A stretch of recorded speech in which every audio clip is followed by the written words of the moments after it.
Hey there everybody, Johnny T here, and today we're going to put a battery in this Victorinox watch. I have one of these already. This is the second one. The first one I have actually has a defective movement in it. I think I even tried changing the coil out and I just could not get it to run. This one might not have that problem. I guess we'll see. I want to say this might be 40mm case size. We'll find out, but it looks about right. These Victorinox watches usually have this kind of field watch look to them. So we have the big numbers for each of the hours, a 12-hour day, and then we even have the 24-hour numbers as well in the inner part of the towards the center of the watch dial. This, those scratches? Yeah, it's got a couple scratches on there towards the bottom, so this is obviously not sapphire. I want to say most Victorinox watches actually do use sapphire, so this is one of the rare ones that doesn't. This does not have a screw down crown, I don't believe. Yeah, no. It's got really cool orange with, I think this is even lume, orange lume,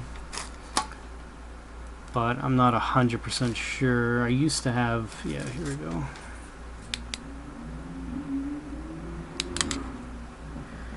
No, that is not lume, so it's just orange paint. Yeah, really cool watch. Pretty basic, honestly. It's got the date indicator over at the 4 o'clock. It's got an arrow that says date on it, just in case you forgot what that is. It is a white, it shows a white date wheel, which is kind of weird. I think a black one would have looked a bit better on this, but because it's the only bit of white on the whole watch. Everything else is gray, black, and orange. I mean, you got dark gray for the most part, and then you have this light gray Victorinox logo at the 12 o'clock. So, and then you have a white date wheel for whatever reason. It's not super thick. Proprietary bracelet, kind of a bummer. You might be able to get away with making your own. You just have to cut off some material of your leather band or rubber band, whatever you decide to put on it. I've done that before to put on watches like this one. The model number on this is 241464, 100 meters of water resistance, Swiss Army, Victorinox. Swiss made, obviously. So, yeah, probably using a Ronda 715 if I had to guess, because that tends to be what's in these.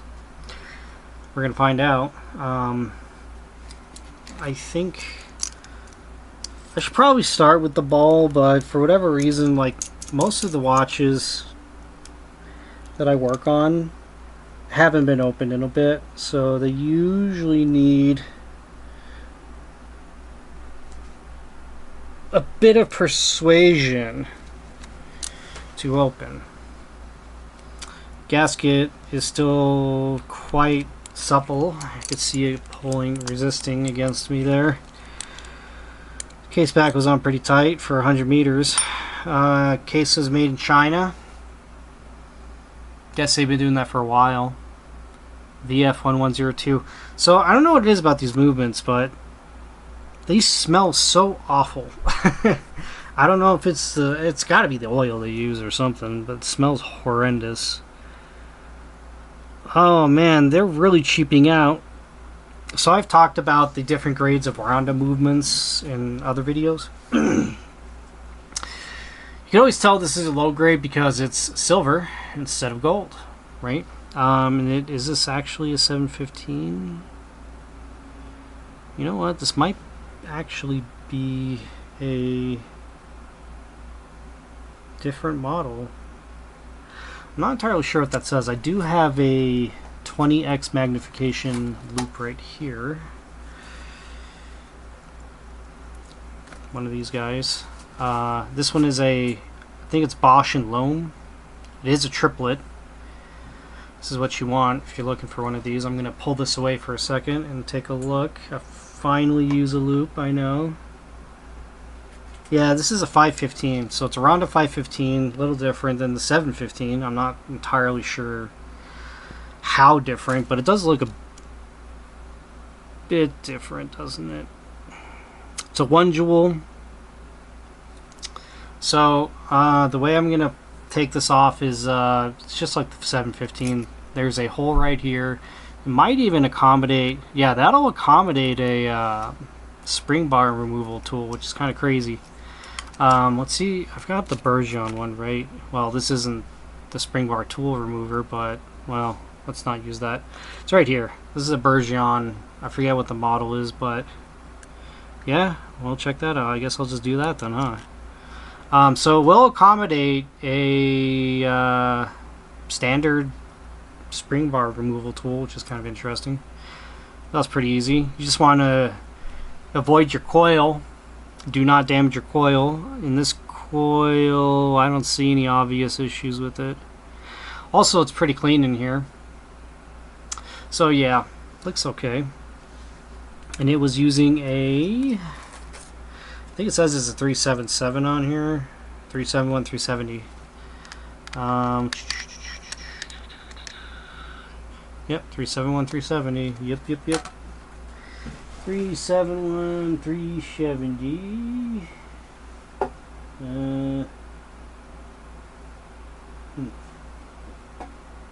Yeah, here we go. I still have some.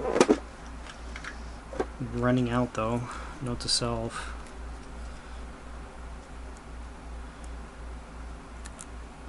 So you just want to first so I keep these in a little organizer like this, and I have them all Sharpied on to reflect what it says on here. And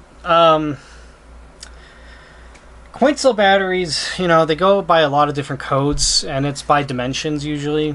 Like how wide they are in diameter and how tall they are is usually kind of how these codes go in, fit in.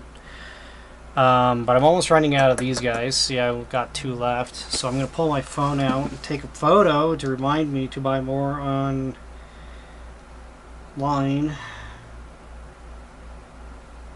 Cool. That's how I kind of keep track of all that. So when it comes to getting this battery in here, what we want to do, my phone's gobbling at me. It's just like the Ronda 715. You got a tab on the bottom, and then you have a lip on the top, and you just kind of want to put your battery in between those two things correctly, not like a silly person like I'm doing right now.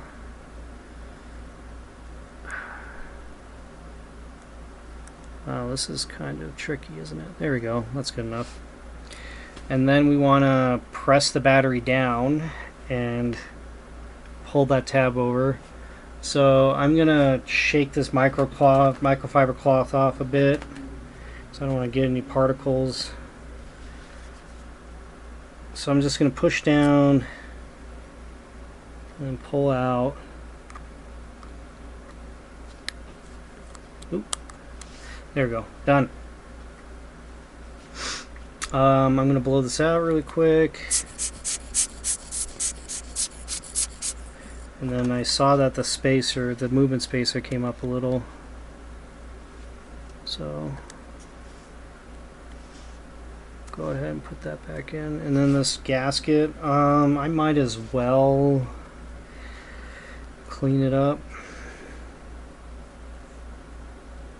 Looks like it's been greased before, actually. Yeah,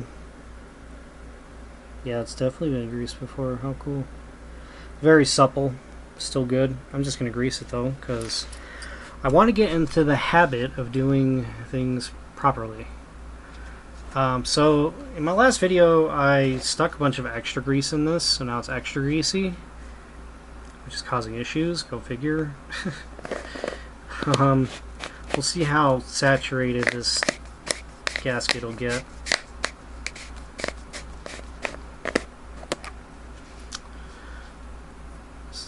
That's not bad. Still got some excess though. Maybe I can just...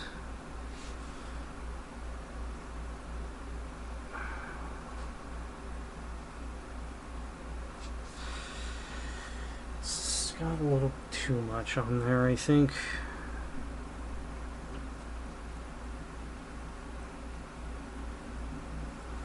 Just gonna do this off camera because I'm super cool to the homeless. Super cool to the homeless.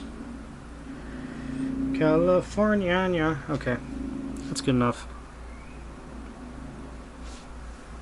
Cool. Get this back together and put away. Let's get this gasket placed properly, shall we?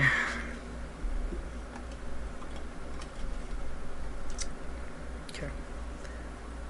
I just want to get this actually inside of its little space here.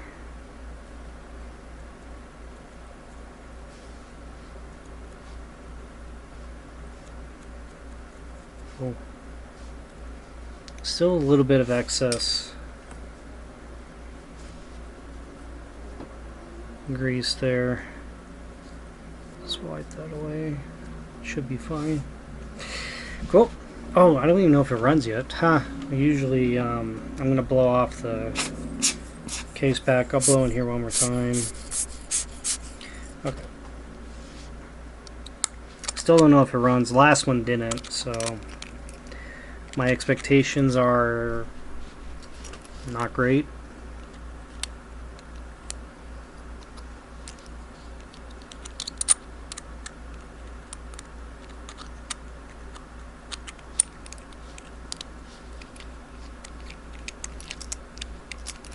This is pretty... Okay, that's good for now. Okay, moment of truth. Hey, it runs. Look at that.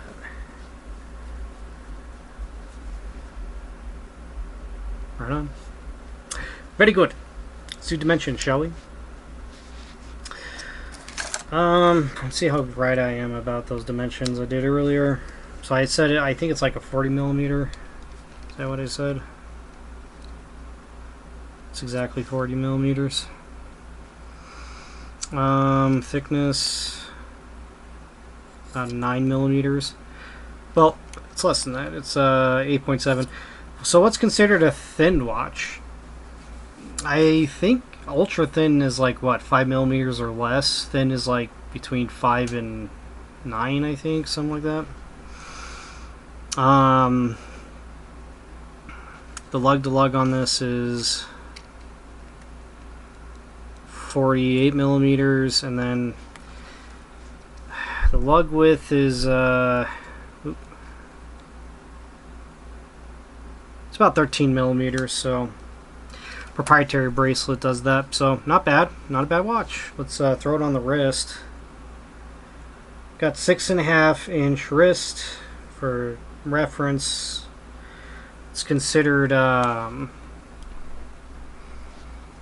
think a 6.5 inch wrist is considered below average, I want to say, or at the very low end of average for a man's wrist size.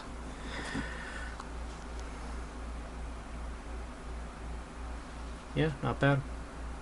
It's not a bad watch. It'd make a great first watch for somebody. What's a watch like this worth? I have no idea. Retail, I bet retail on this is like $300 or $400 because it's Victorinox. This particular watch is definitely not worth that. I wouldn't, I mean, it's using a 515, 3-hand movement, no sapphire. It's not really legible. It's pretty, it's an okay watch. I don't know. I think it's worth $100 used, is what I'm thinking. Somewhere around there. Maybe 20 bucks more, maybe 20 bucks less is probably what I'm thinking. So, right on. I think that's all I got. Well, thanks so much for watching. Like and subscribe if this was interesting to you. and I appreciate everyone spending time with me to fix this timepiece. I spent a lot of money on time, just things that tell time per se, and it's a lot of fun. So, righty, take it easy. Goodbye.